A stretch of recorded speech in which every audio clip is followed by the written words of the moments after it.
Assalamualaikum warahmatullahi wabarakatuh. Perkenalkan, nama saya Vera Febrianti, NIM 2018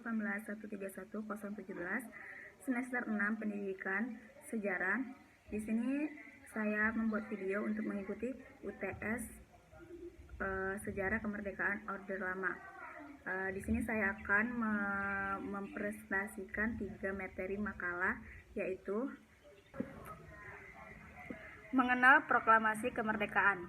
Pada tanggal 17 Agustus 1945, pukul 5 waktu Jawa pada zaman Jepang, anggota PPKI dan tokoh-tokoh pemuda keluar dari rumah Laksamana Maeda. Mereka pulang ke rumah masing-masing setelah berhasil merumuskan teks proklamasi. Mereka sepakat untuk memproklamasikan kemerdekaan di rumah Ir Soekarno di Jalan Pegangsaan Timur 56, sekarang Jalan Proklamasi Gedung Perintis Kemerdekaan, pada pukul 11.30 waktu Jawa pada zaman Jepang atau pukul 10 waktu Indonesia Barat sekarang. Sebelum pulang, Bung Hatta berpesan kepada para pemuda yang bekerja di lembaga pers dan kantor berita, terutama BM dia, untuk memperbanyak teks proklamasi dan menyiarkan ke seluruh dunia. Berbagai peristiwa pada awal kemerdekaan Indonesia. Yang pertama yaitu sidang PPKI. Kesibukan para pemimpin sesudah proklamasi adalah menyusun tatanan kehidupan. Panitia Persiapkan Kemerdekaan Indonesia (PPKI) mengadakan rapat pada tanggal 18 Agustus 1945, yaitu rapat yang pertama sesudah proklamasi.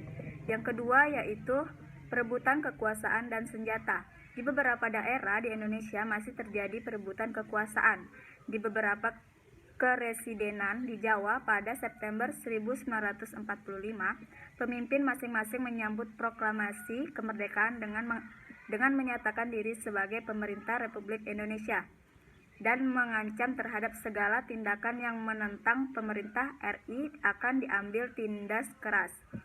Yang ketiga yaitu Pertempuran Surabaya. Pertempuran Surabaya tidak lepas kaitannya dengan peristiwa yang mendahuluinya, yaitu usaha perebutan kekuasaan dan senjata pada tanggal 25 Oktober 1945.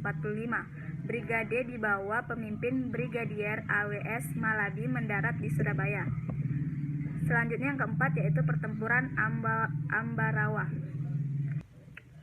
Pertempuran Ambarawa terjadi pada tanggal 20 November dan berakhir pada 15 Desember 1945. Peristiwa ini dimulai dari insiden yang terjadi di Magelang. Selanjutnya yang kelima yaitu Pertemuan Medan Area. Dalam pertempuran ini, pasukan sekutu di bawah pemimpin Brigadier T.E.D. Kelly mulai mendarat di Sumatera Utara pada tanggal 9 Oktober 1945. Kekuatan mereka adalah satu brigade, yaitu Brigade 4 dari Divisi India ke-26. Ikut serta membonceng mereka adalah orang-orang Nica yang dipersiapkan untuk mengambil ahli pemerintahan. Selanjutnya yaitu yang keenam, Pertempuran Padang dan sekitarnya. Pada pertempuran ini, pasukan Inggris Lincoln 5th Regiment di bawah pemimpin Brigadier Hutchinson mendarat di pelabuhan Teluk Bayur pada tanggal 13 Oktober 1945. 2 hari kemudian, Hutchinson mengadakan pertempuran dengan pemerintahan RI Sumatera Barat. Selanjutnya yaitu Pertempuran Bandung Lautan Api. Pada pertempuran ini, pasukan Inggris dari Brigade McDonald tiba di Bandung pada 12 Oktober 1945. Materi yang kedua yaitu Agresi Militer Belanda II beserta penyelesaiannya. Latar belakang agresi Belanda II. Agresi militer Belanda II atau Operasi Gerak adalah operasi militer Belanda kedua yang terjadi pada 19 Desember 1948 yang diwakili dengan serangan terhadap Yogyakarta, ibu kota Indonesia saat itu, serta penangkapan Soekarno, Muhammad Hatta, Syahrir, dan beberapa tokoh lainnya. Kronologi terjadinya agresi militer II. Pelaksanaan hasil perundingan Renville mengalami kemacetan. Upaya jalan keluar yang ditawarkan oleh KTN selalu mentah kembali karena tidak adanya kesepakatan antara Indonesia dan Belanda. Indonesia melalui Hatta, wakil presiden, merangkap Perdana Menteri tetap tegas mempertahankan kedaulatan Indonesia, sementara Belanda terus berupaya mencari cara menjatuhkan wibawa Indonesia. Penyebab terjadinya agresi militer Belanda II. Seperti kejadian sebelumnya dalam perundingan Linggarjati, pelaksanaan hasil perundingan Renville mengalami kemacetan. Upaya jalan keluar yang ditawarkan oleh KTN selalu mentak kembali karena tidak adanya kesepakatan antara Indonesia dan Belanda. Indonesia melalui Hatta, Wakil Presiden merangkap Perdana Menteri, tetap tegas mempertahankan kedaulatan Indonesia.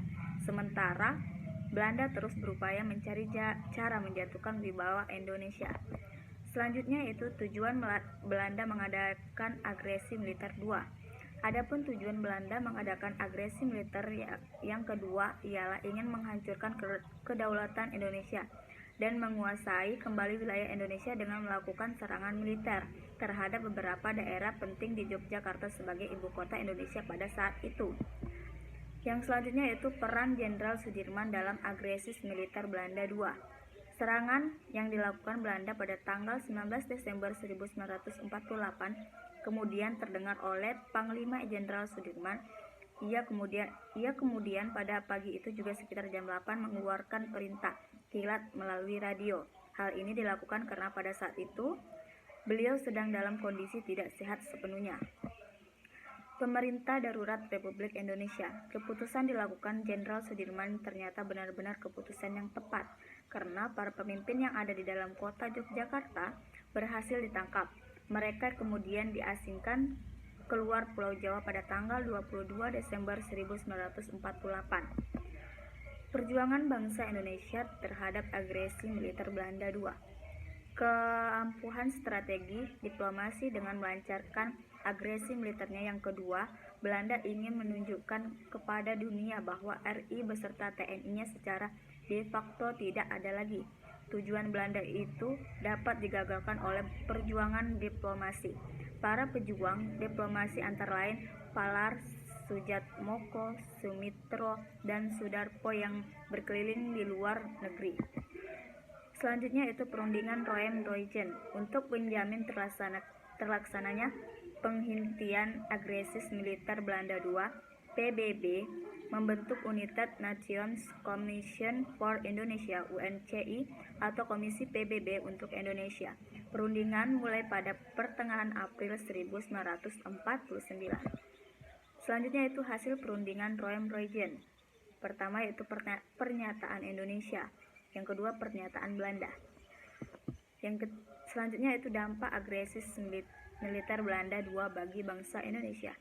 Adanya agresi militer kedua yang dilakukan Belanda terhadap Indonesia yaitu mengakibatkan dihancurkannya beberapa bangunan penting di Yogyakarta.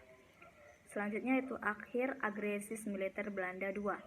Penguasaan kota Yogyakarta yang dilakukan oleh Belanda akhirnya dapat tergoyahkan dengan serangan yang terkenal dengan nama Serangan Umum 1 Maret 1949 Yogyakarta. Serangan ini yang dilakukan pasukan pemimpin kolonial Soeharto ini berhasil menduduki kota Yogyakarta walau hanya 6 jam. Materi selanjutnya yaitu agresi militer Belanda I serta penyelesaiannya. Latar belakang agresi militer Belanda I.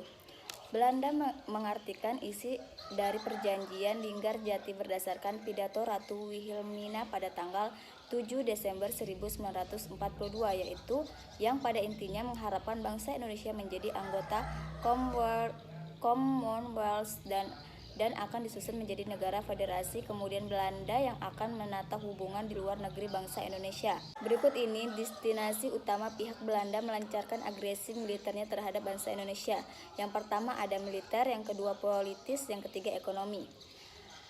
Jalannya agresi militer Belanda I. Moore pada bukunya mencatat andai agresi militer Belanda I yang dilaksanakan pada bangsa Indonesia dilancarkan tepat pada tanggal 20 Juli 1947. Agresi militer ini kemudian dibuka pada sejumlah wilayah di Jawa Timur yaitu pada tanggal 21 Juli malam. Penyelesaian agresi militer Belanda I. Pada tanggal 28 Juli, India melalui Perdana Menteri Nehru mengumumkan bahwa India akan menyerahkan situasi Indonesia kepada PBB. 2 hari kemudian, India dan Australia membawa pertikaian antara Indonesia dan Belanda ke hadapan PBB. Dampak agresi militer Belanda 1.